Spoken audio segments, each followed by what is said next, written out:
Olá pessoal, vou resolver com vocês a questão 28 da UERJ de 2013 do primeiro exame de qualificação.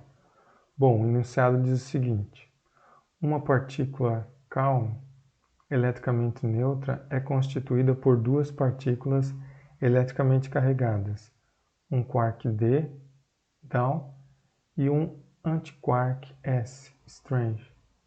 A carga do quark D é igual a menos 1/3 do módulo da carga do elétron, e a carga do quark S tem mesmo módulo e sinal contrária ao da carga de um antiquark S.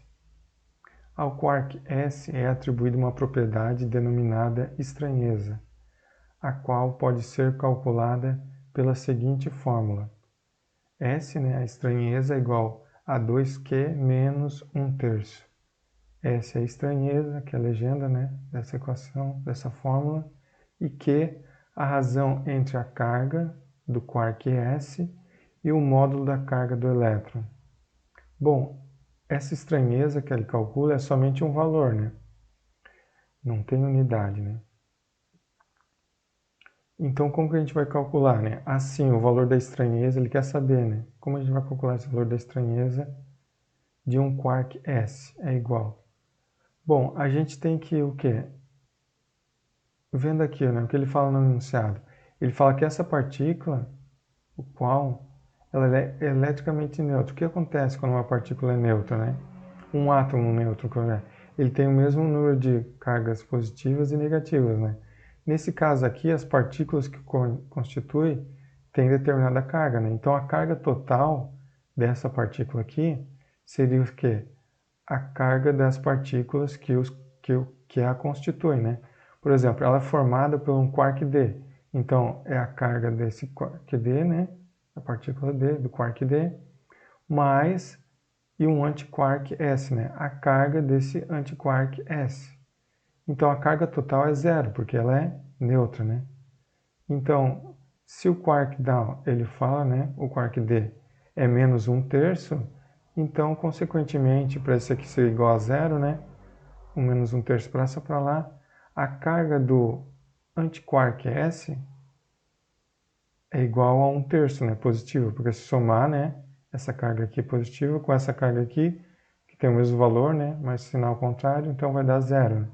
Então, logo, a gente tem que a carga do antiquark S é igual a zero.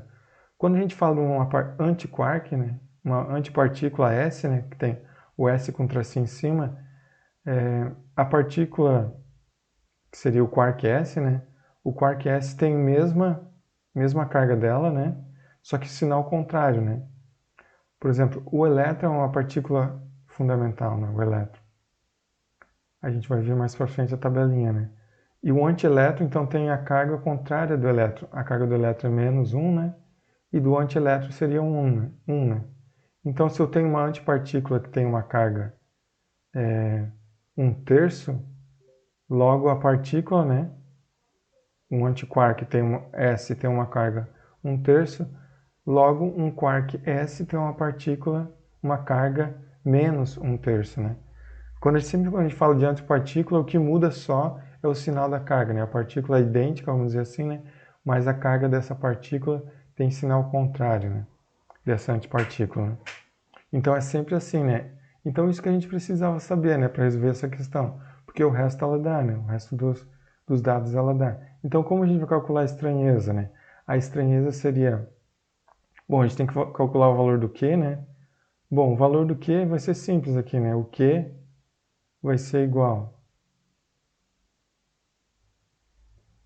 2 vezes o valor do Q. Opa, primeiro eu vou calcular o valor do Q. O valor do Q é igual a razão entre a carga do quark S, então a carga do quark S é menos 1/3, Mas esse menos 1/3 do módulo da carga do elétron, Então o módulo da carga do elétron é um valor tabelado, Então se eu dividir isso pelo módulo da carga do elétron, eu só vou ter um valor, para esse aqui. Porque o módulo aqui vai simplificar, Então o valor do Q seria menos 1/3, né? Então aqui agora é só substituir os valores e calcular o valor da estranheza, né, que é o S. Então S seria 2 vezes o quê? 2 vezes... Veja que o 2 está multiplicando, né? Vou colocar um parênteses aqui, né? 2 vezes menos 1/3, né? Agora menos 1/3. Então o valor do S vai ser igual a 2 vezes menos 1/3 menos 2/3, né?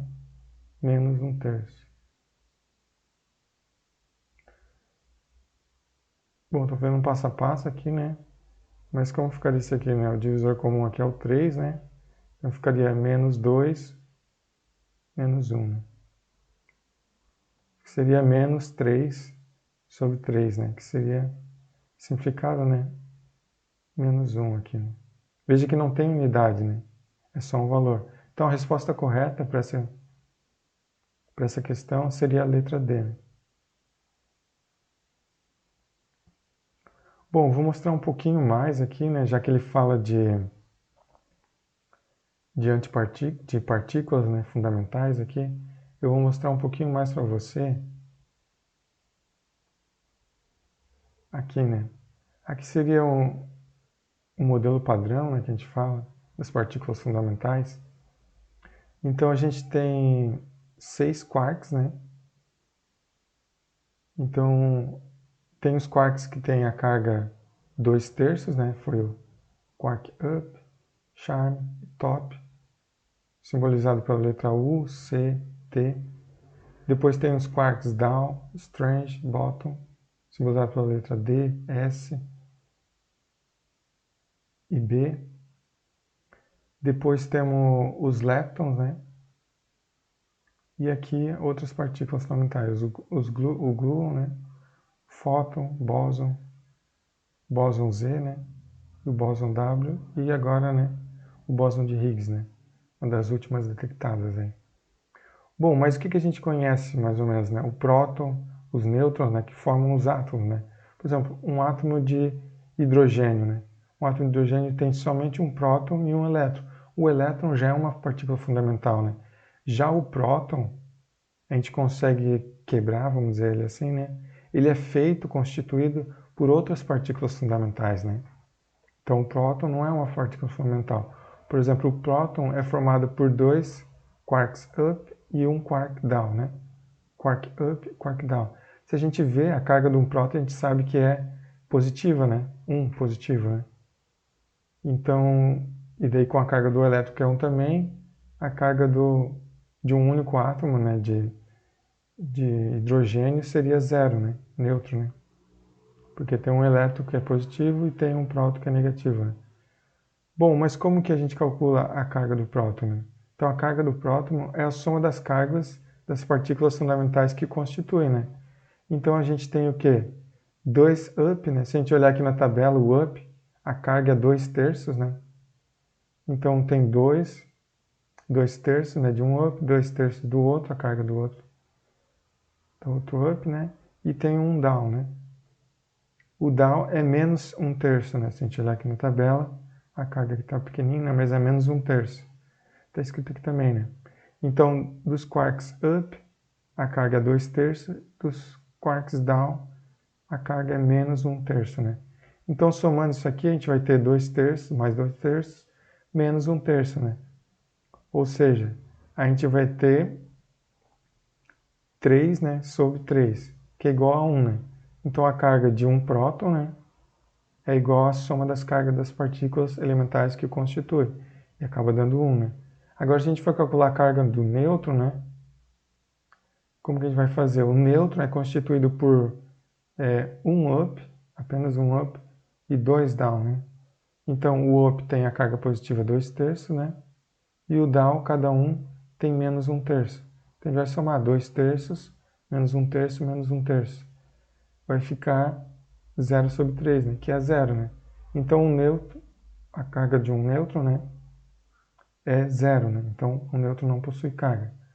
Então, para saber um pouquinho mais, né, sobre o modelo padrão, né, das partículas elementares, É legal saber que um próton é constituído por 2 up e 1 down, e um nêutron é constituído por 2 down e 1 up. Próton positivo, né, up, né, 2 up, né, e 1 down. E o nêutron é o contrário, né, 2 down e 1 up.